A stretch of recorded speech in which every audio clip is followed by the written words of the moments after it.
Hai Sobat Murid, selamat datang kembali di channel Cem on You. Pada hari yang indah ini, kita akan belajar tentang pemasaran budidaya tanaman pangan.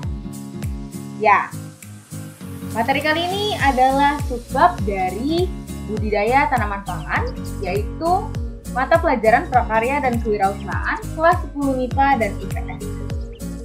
Tidak perlu berlama-lama, langsung saja kita belajar.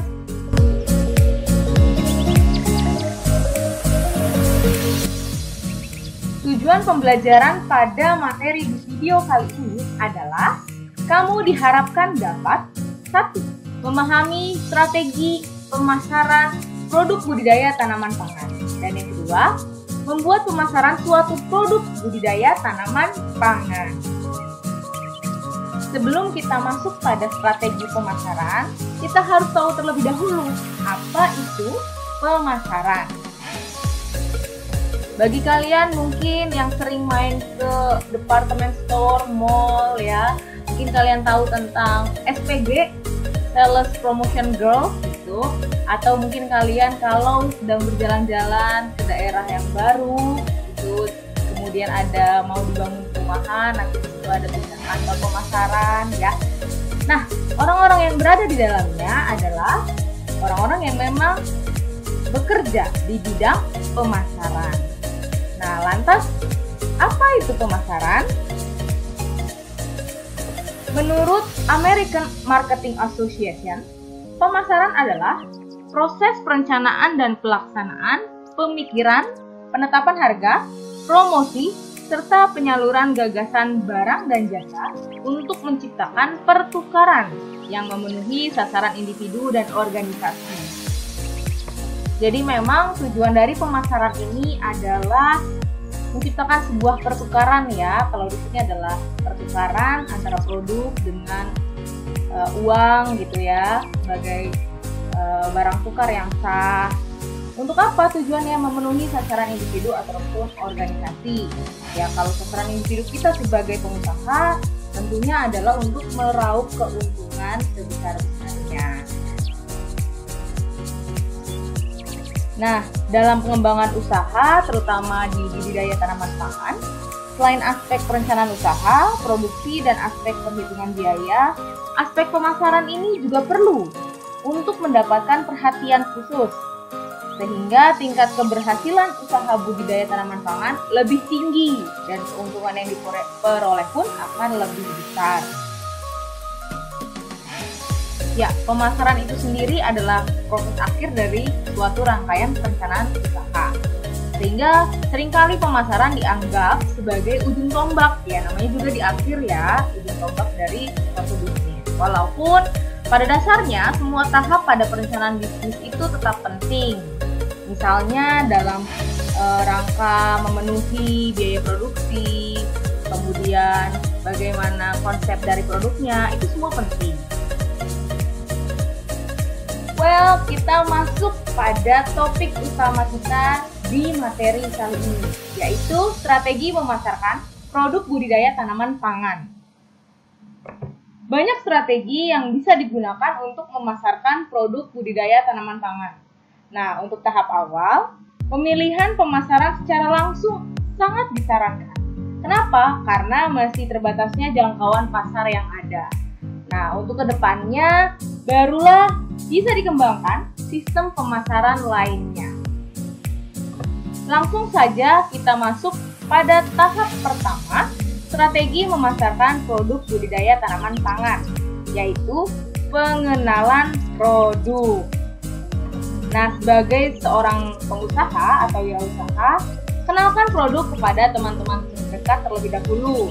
Misalnya teman sekolah, teman main gitu, kemudian tetangga, ya sekitar kompleks, saudara, dan orang-orang terdekat lainnya.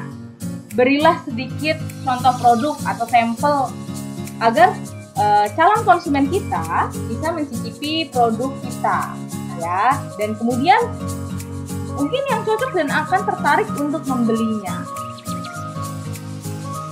Tahapan strategi yang kedua adalah merambah pasar yang lebih luas. Seperti yang sudah saya sebutkan sebelumnya, bahwa seiring dengan berjalannya waktu, berkembangnya usaha kita, maka sistem pemasarannya pun bisa kita lebih kembangkan lagi. Nah, jika produk kita mulai bisa diterima dan disukai oleh banyak orang, mulailah merambah pasar baru dengan menitipkannya ke toko-toko terdekat, misalnya warung terdekat rumah atau kantin sekolah. Sehingga semakin banyak lagi orang yang mengetahui produk kita. Berikut juga dengan kualitas produk kita.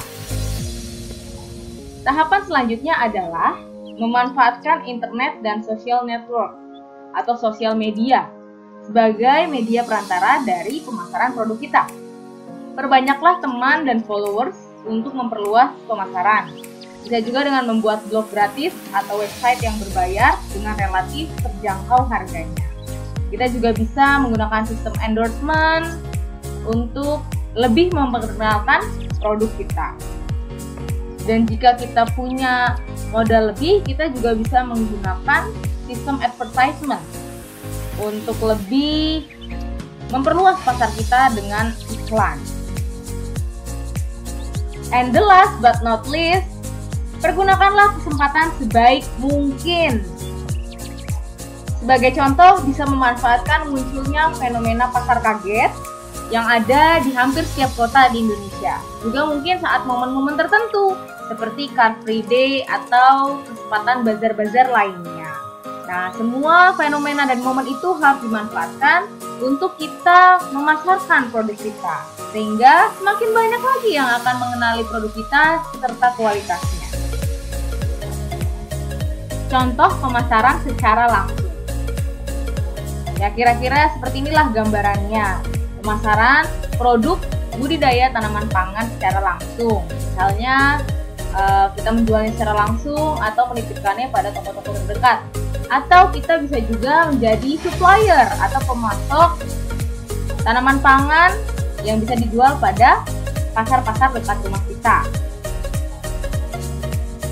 Kemudian ada juga contoh pemasaran hasil budidaya tanaman pangan dengan media sosial. Ya, ini merupakan contoh-contohnya. Seperti sayur organik merbabu di Instagram, ada juga sayurbox.com ya yang memiliki website sendiri. Jadi, pemasaran produk hasil budidaya tanaman pangan tidak terbatas pada pemasaran langsung saja, tapi bisa menggunakan media sosial. Baik Sobat Murid, itu tadi materi tentang pemasaran produk budidaya tanaman pangan. Kalian bisa belajar lagi dari berbagai sumber belajar. Terima kasih sudah menonton video saya. Jika kamu merasa video ini bermanfaat, silakan klik tombol like, komen, dan share untuk berbagi ilmu kepada sesama. Jangan lupa klik tombol subscribe untuk kamu yang ingin terus belajar bersama di Shame on You. Saya Brenda Karina mengucapkan sampai jumpa.